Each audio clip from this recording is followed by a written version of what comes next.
All right, we're going to get going. So, if you didn't get the handouts up front, make sure you grab those, or we can bring them around to you once we start the exercises in a little bit. So today, if I can get my clicker to go. All right, it's not wanting to cooperate.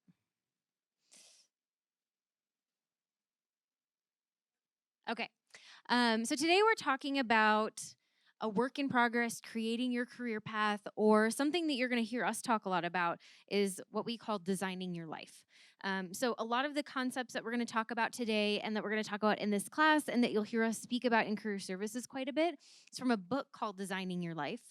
So if you haven't read it, which most of you probably haven't, go out and read it. You can get it on Kindle. You can do different versions of it, but it's a really good book. But that's where I'm going to be pulling a lot of our exercises from and a lot of the concepts from, just so you're not like, what is this designing your life thing? All right, so we're going to start today with a quick TED Talk, if I can get it going. So wish me luck here.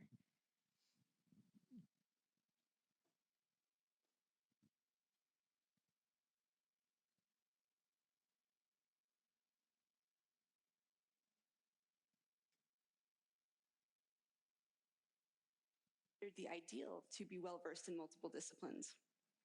Barbara Scher refers to us as scanners. Use whichever term you like or invent. Raise your hand if you've ever been asked the question, what do you want to be when you grow up? Now, if you had to guess, how old would you say you were when you were first asked this question? You can just hold up fingers. 3, 5, 3, 5, 5. Okay. Now, raise your hand if the question, what do you want to be when you grow up, has ever caused you any anxiety? Any anxiety at all? I'm someone who's never been able to answer the question, what do you want to be when you grow up? See, the problem wasn't that I didn't have any interests, it's that I had too many. In high school, I liked English and math and art, and I built websites, and I played guitar in a punk band called Frustrated Telephone Operator. Maybe you've heard of us. This continued after high school, and at a certain point, I began to notice this pattern in myself, where I would become interested in an area, and I would dive in and become all consumed, and I get to be pretty good at whatever it was. And then I would hit this point where I'd start to get bored. And usually I would try and persist anyway, because I had already devoted so much time and energy, and sometimes money, into this field. But eventually, this sense of boredom, this feeling of like, yeah, I got this. This isn't challenging anymore. It would get to be too much, and I would have to let it go. But then I would become interested in something else, something totally unrelated, and I would dive into that and become all consumed, and I'd be like, yes, I found my thing. And then I would hit this point again, where I'd start to get bored, and eventually I would let it go. But then I would discover something new and totally different, and I would dive into that. This pattern caused me a lot of anxiety for two reasons. The first was that I wasn't sure how I was going to turn any of this into a career. I thought that I would eventually have to pick one thing, deny all of my other passions, and just resign myself to being bored. The other reason it caused me so much anxiety was a little bit more personal. I worried that there was something wrong with this, and something wrong with me for being unable to stick with anything. I worried that I was afraid of commitment, or that I was scattered, or that I was self-sabotaging, afraid of my own success. If you can relate to my story and to these feelings, I'd like you to ask yourself a question that I wish I had asked myself back then. Ask yourself where you learned to assign the meaning of wrong or abnormal to doing many things. I'll tell you where you learned it. You learned it from the culture. We are first asked the question, what do you want to be when you grow up, when we're about 5 years old? And the truth is that no one really cares what you say when you're that age. It's considered an innocuous question posed to little kids to elicit cute replies, like, I want to be an astronaut, or I want to be a ballerina, or I want to be a pirate. Insert Halloween costume here. But this question gets asked of us again and again as we get older in various forms. For instance, high school students might get asked what major they're going to pick in college. And at some point, what do you want to be when you grow up goes from being the cute exercise it once was to the thing that keeps us up at night. Why? See, while this question inspires kids to dream about what they could be, it does not inspire them to dream about all that they could be. In fact, it does just the opposite. Because when someone asks you what you want to be, you can't reply with 20 different things. The well-meaning adult will likely chuckle and be like, oh, how cute, but you can't be a violin maker and a psychologist. You have to choose. This is Dr. Bob Childs. And he's a luthier and a psychotherapist. And this is Amy Ung, a magazine editor turned illustrator, entrepreneur, teacher, and creative director. But most kids don't hear about people like this. All they hear is that they're going to have to choose. But it's more than that.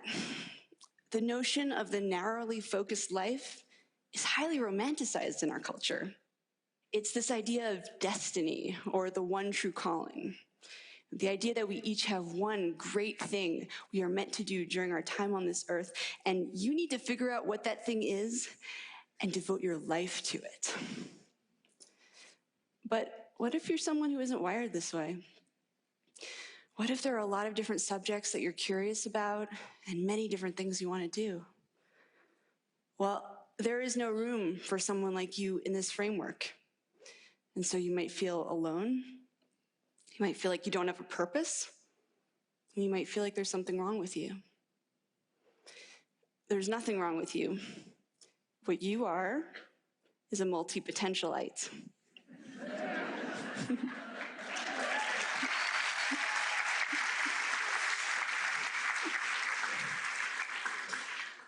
A multi-potentialite is someone with many interests and creative pursuits.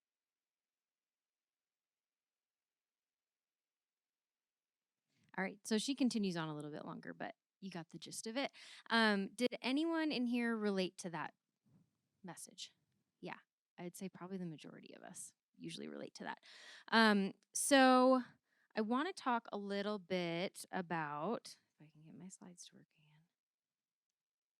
again. Okay, some dysfunctional beliefs. And I'm going to ask right now that you guys put away any laptops or cell phones. I'll have you take them out in a second. We're going to do some polls. But for now, let's put away technology and just stay engaged. Okay, so dysfunctional beliefs. These are some ideas that you've probably heard from society, from family, from friends, from anywhere in our culture, because these are pretty widespread and pretty pervasive. So, first one, finding your passion. You must find your passion.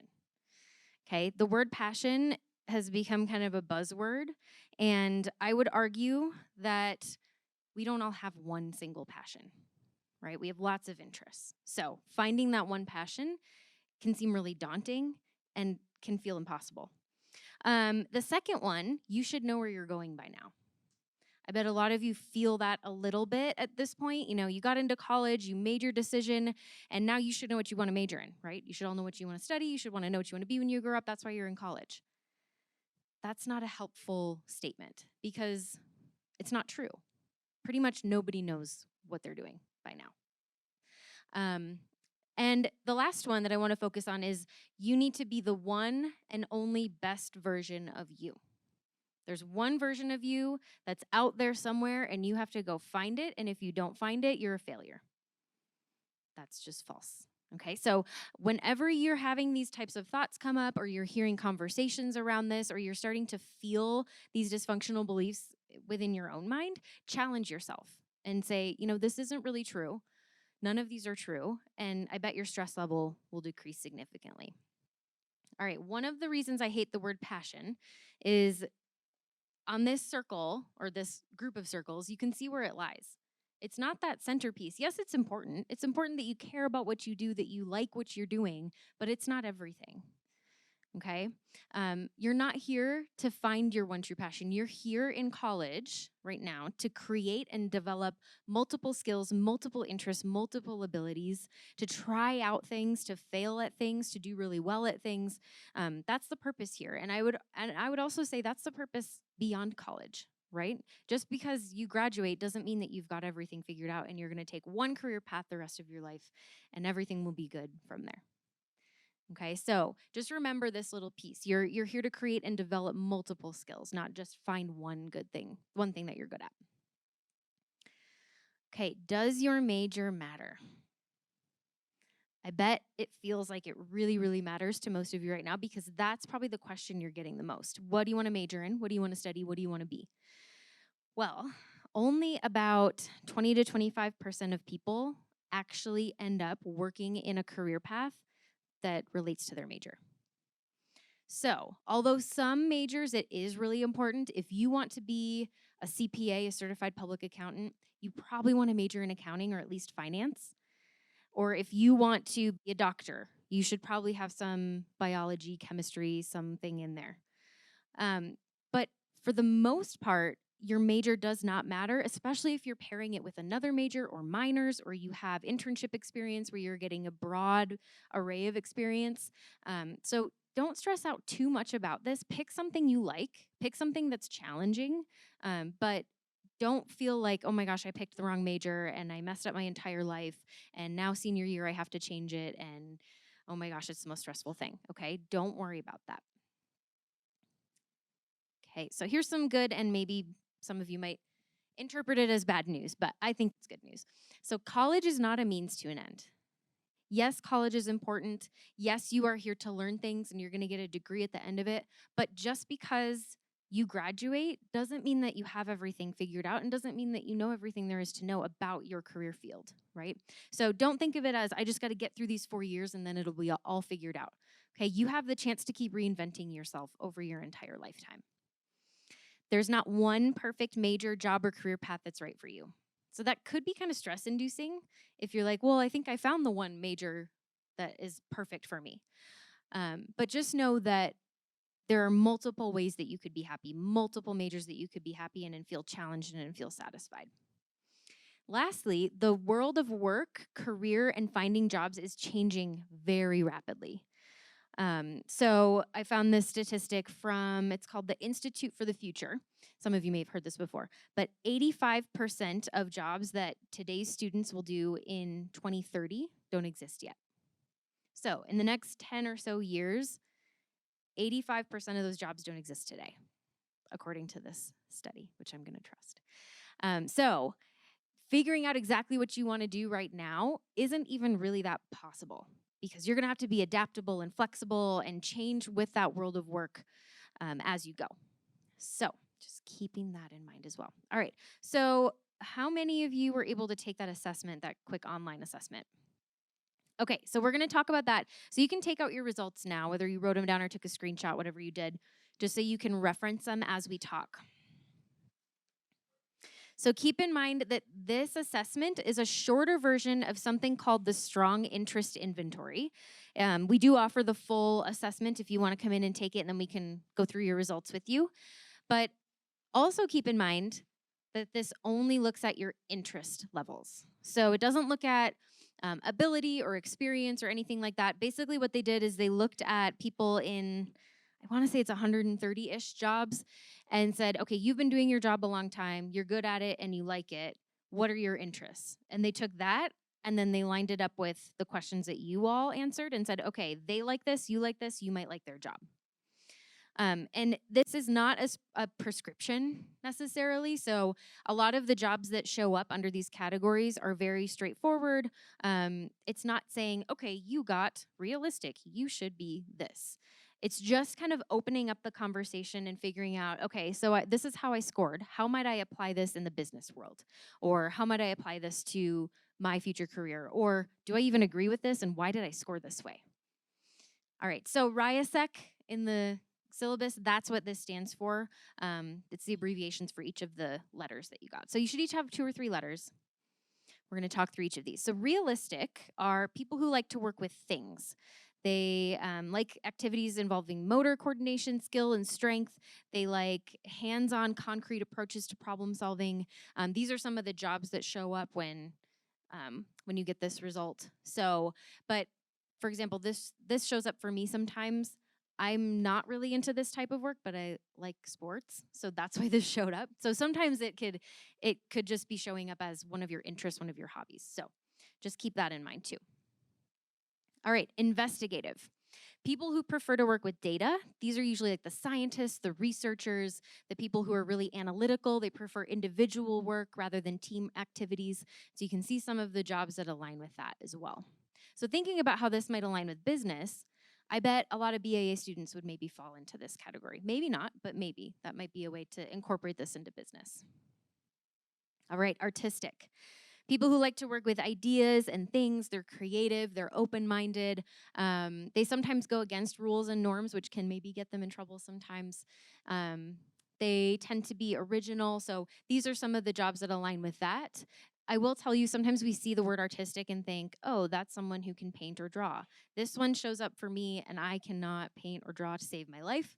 There's other pieces to this rather than just the literal term for artistic. Social. So this is people who like to work with people. So the helping professions, teaching, counseling. In business, this might look like sales. It might look like account management. It might look like HR.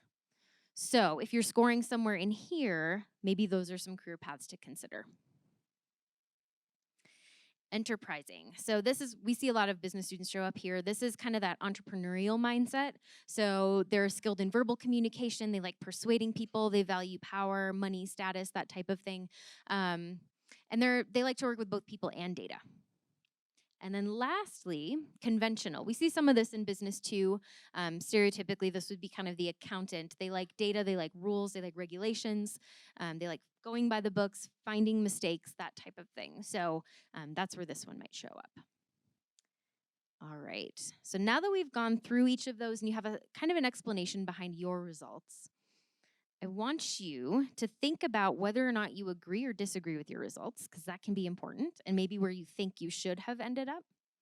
And maybe what did you learn about yourself that you weren't aware of before, or how might your results relate to business? Okay, partner up with someone, or maybe do a group of 3, and just talk about this a little bit, and then I'll ask a couple people to share out afterwards. Go ahead. Okay, let's bring it back in so you guys can put your laptops and phones back away. Don't worry, we'll take them back out. Okay, so would anyone want to share what they talked about, or not even just what you talked about, but just a reflection on your results or what it was like to take this?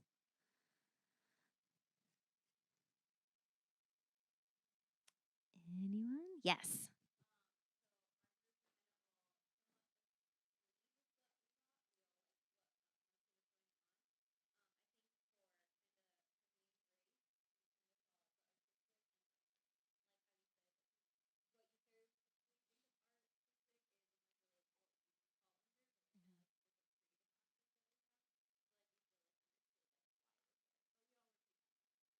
All right, thank you. So she said they were all pretty happy with what they got. They agreed for the most part, and that they also kind of got that artistic results and said, maybe not in a stereotypical way, but they could see how that could apply in other ways, kind of that creative mindset. Anyone else? Okay, we'll keep going. All right, so some other things that you'll want to consider when you are looking at career paths. A lot of us get really caught up in the job titles, like we just talked about, or the company name and things like that. But make sure that you're taking these types of things into consideration and doing research. So I would start that now, start doing research on different industries, different companies. So some things to look at and some things to consider when you're applying for internships or jobs in the future. Company and industry values. So do you align with what that company does? Do you agree with their mission? Are they a sustainable company? Maybe that's really important to you. So make sure you're researching that. The location. So if you want to stay in Denver, that's great. There are certain industries that aren't as prominent here. There's certain industries that are really prominent here, but understanding that and understanding, okay, if I want to go into a certain industry that's more prominent on the East Coast, maybe it's better for me to move there or wherever else you're kind of looking at. And also think about cost of living with that too. Flexibility. So, do you want a job that allows you to work from home? Do you want a job that allows you to travel? Maybe you don't want to travel. Maybe you're like, no, that's too much for me. I'm a homebody. I want to stay where I am. So, thinking about that kind of stuff. Salary.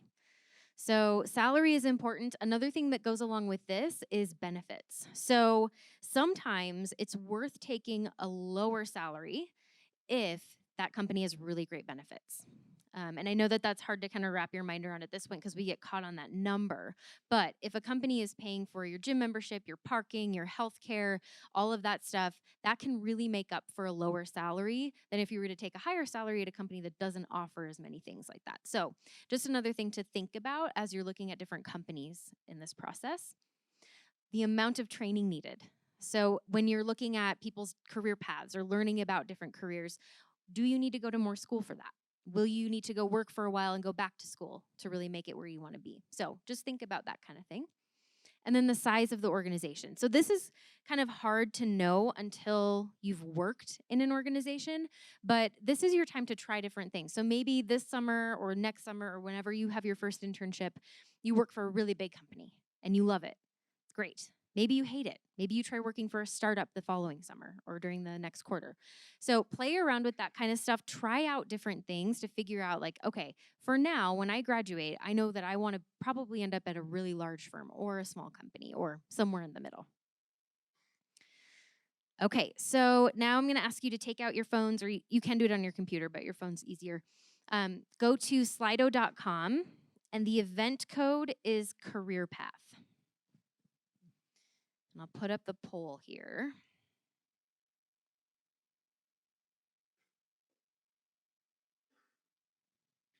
So once you get in there, still up on the screen, slido.com career path.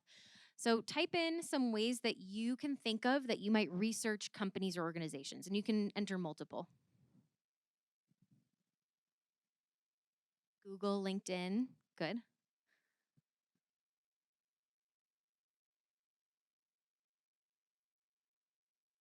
Informational interviews, good job. Lots of searching. Google's the best.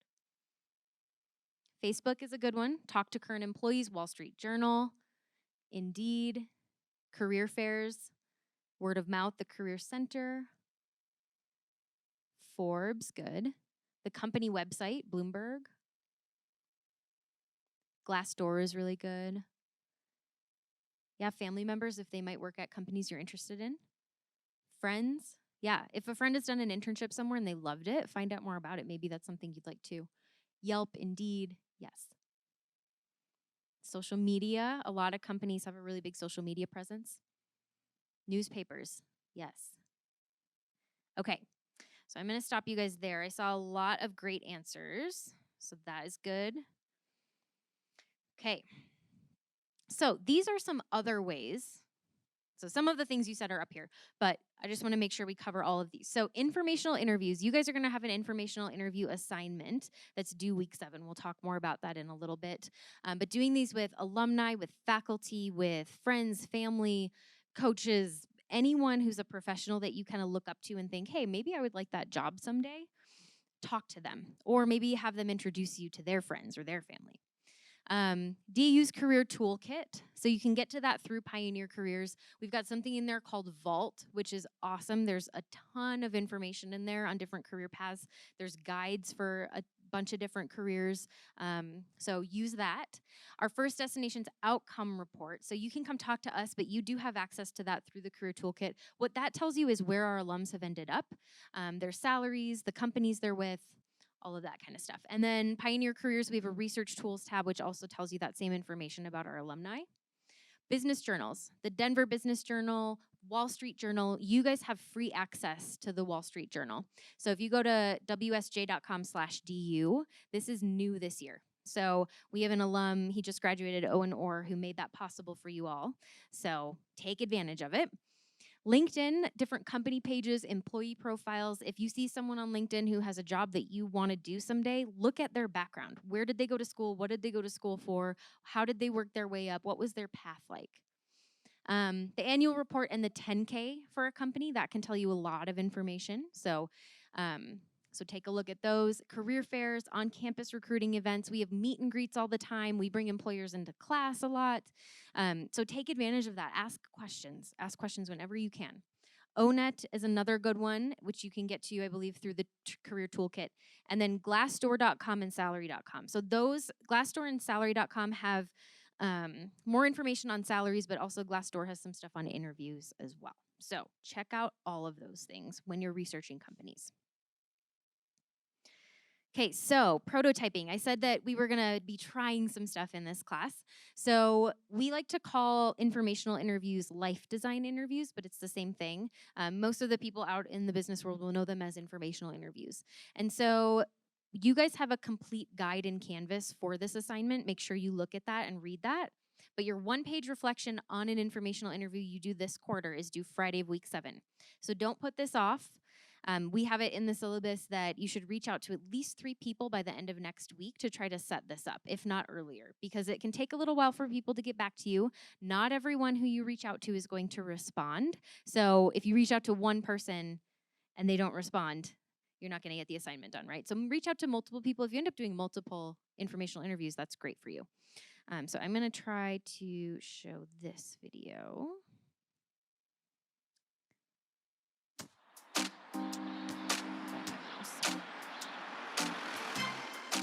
What do you picture when you think about networking? Many people think of slick, self-interested people manipulating others to get things they don't deserve, or pretending to care about someone just to use them to get to someone else.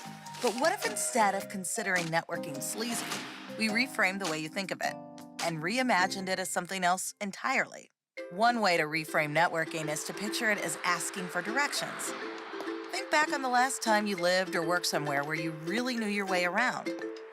Can you remember a time when a stranger came up and asked you for directions? What happened? If you were able to point them in the right direction, how did you feel? Did you feel like they were using you? No. If you're like most people, you felt good about being able to help someone out.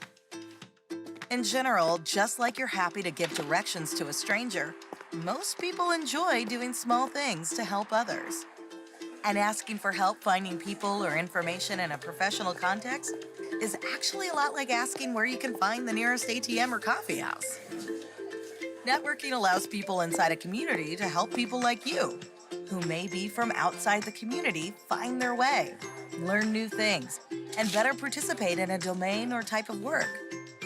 And the community benefits from bringing new people into the conversation too. The more introductions that are made, the more information everyone has to take advantage of. Good networking is just like asking for directions. And people are happy to help. The point isn't to do networking. The goal is to become part of the network. And someday, you'll help someone too.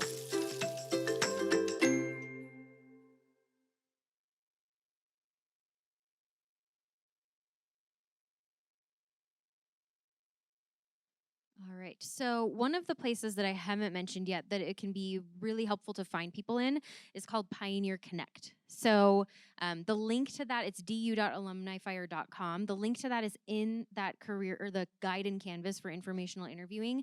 Take advantage of that. Alumni have signed up to be in that system. They want to help. Granted, they may not reply, they may not be checking it. Don't be discouraged if that happens.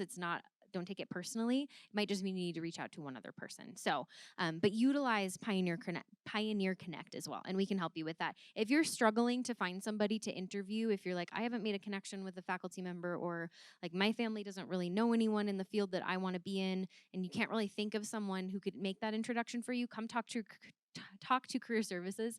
We're here to help you with that. Okay. So you all have an elevator pitch handout in front of you. So I'd like you to take a few minutes. There's 2 sides to it. You can use whichever format feels better to you. But you all, on the first day of class last week, filled out that Mad Libs exercise and got to realize, we all have the same concerns. We all kind of have the same worries. We're all kind of going through the same stuff. So now I want you to do this, and this will kind of help you realize how much you can be a resource to one another, even with this assignment. So go ahead and fill that out. I'll give you a few minutes. All right, so hopefully you've got some stuff jotted down. So next, I'm going to have you partner up and try to make it someone different than you did last time. And give your elevator pitch to your partner. Your partner should ask you a couple things about the pitch, maybe asking for a little bit more background on what you talked about, what your interests are, what your experiences have been so far. And then I want you to try to find, this is kind of a long blurb, but is there anyone that you can think of that I should connect with? Would you be willing to make an introduction? So see if you can find that thing in common. If they mention that they are really interested in banking and you have a cousin who works in banking, that might be a good introduction that you could help them make. And so maybe you make that introduction for them. So take a few minutes, do this with one another. Your elevator pitch is very important. We'll talk about that in a little bit. So get some practice giving your spiel right now. All right, let's bring it back in. So this was kind of a mini informational interview if you actually did the assignment and asked a couple questions of the other person. So what those informational interviews will look like when you're meeting with a professional, it's 20 to 30 minutes over coffee at their office, over lunch, whatever works for you all. It can be over the phone. I prefer you to do it in person. But that's really all it is asking them questions about their life and asking them their advice. So that's a little insight into what that might feel like. Was there anyone in here when they were talking with their partner or talking with someone maybe they didn't know who they realized like, oh, I can connect you with my buddy or my coach or whoever? Did anyone run into that at all? Similar interests? Maybe? Okay, keep asking around. Okay, get to know people, find out what networks they're part of because they might be able to help you. All right. So grab Slido again, your phone. You can go to slido.com. Same thing, career path.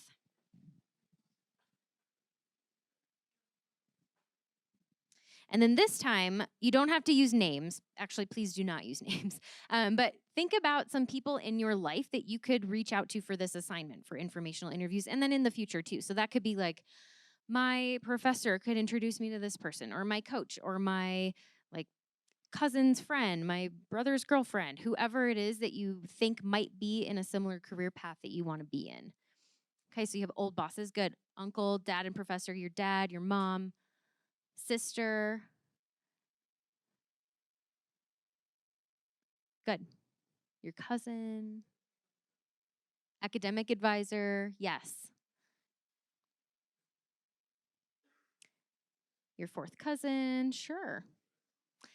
Strangers on LinkedIn. Okay, so I saw something that said strangers on LinkedIn. So when you're reaching out to people who you maybe have not met before and you don't have that warm connection of someone making that introduction for you, it's not weird to reach out on LinkedIn. That's what it's there for if you have a profile there. Or if you're reaching out on Pioneer Connect, which you don't need a LinkedIn to do that. Or you're just sending an email to somebody that you found their email and found them interesting. There's an email template in the guide that I provided for you on Canvas. So if you want to kind of work off of that, that's totally fine. So you know how to word that email or that outreach. Okay, so you guys have some good ideas for that. All right, so this is also from Designing Your Life. You have a personal dashboards handout. So on here, there's 4 dashboards. The first one is work. So when we're talking about work, that's your definition of work. Right now, it might be school. Yeah, homework. That's kind of your work right now, unless you have a different job or you're doing an internship or something like that. Play is something that you do just for complete enjoyment. There's nothing that comes out of it. There's no reason except that you like it. Love is not necessarily like a romantic relationship. It could be family, it could be friends, it could be a sense of community, a sense of belonging. And then health doesn't necessarily just mean physical health. It could mean mental health, financial health, spiritual health, all of that kind of stuff mixed in there.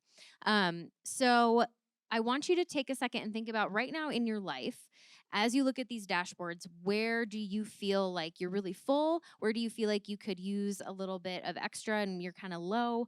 So fill out your dashboards about where you are right now. And then there's a few questions on the side that you can answer too. Okay, I'm not going to make you guys share about this one because it's a personal thing, but just so you know kind of the purpose behind that, these are all things that you need to be considering all the time when you're thinking about your major, when you're thinking about the classes you're in, when you're picking a career, when you're in an internship. Check in with these dashboards because it's okay if, your work is way, way up there and you like your work and it's challenging and you feel satisfied. That's not a bad thing. But if it's something that's stressing you out, what can you do to maybe decrease that and maybe increase play a little bit more or increase one of the other areas a little more?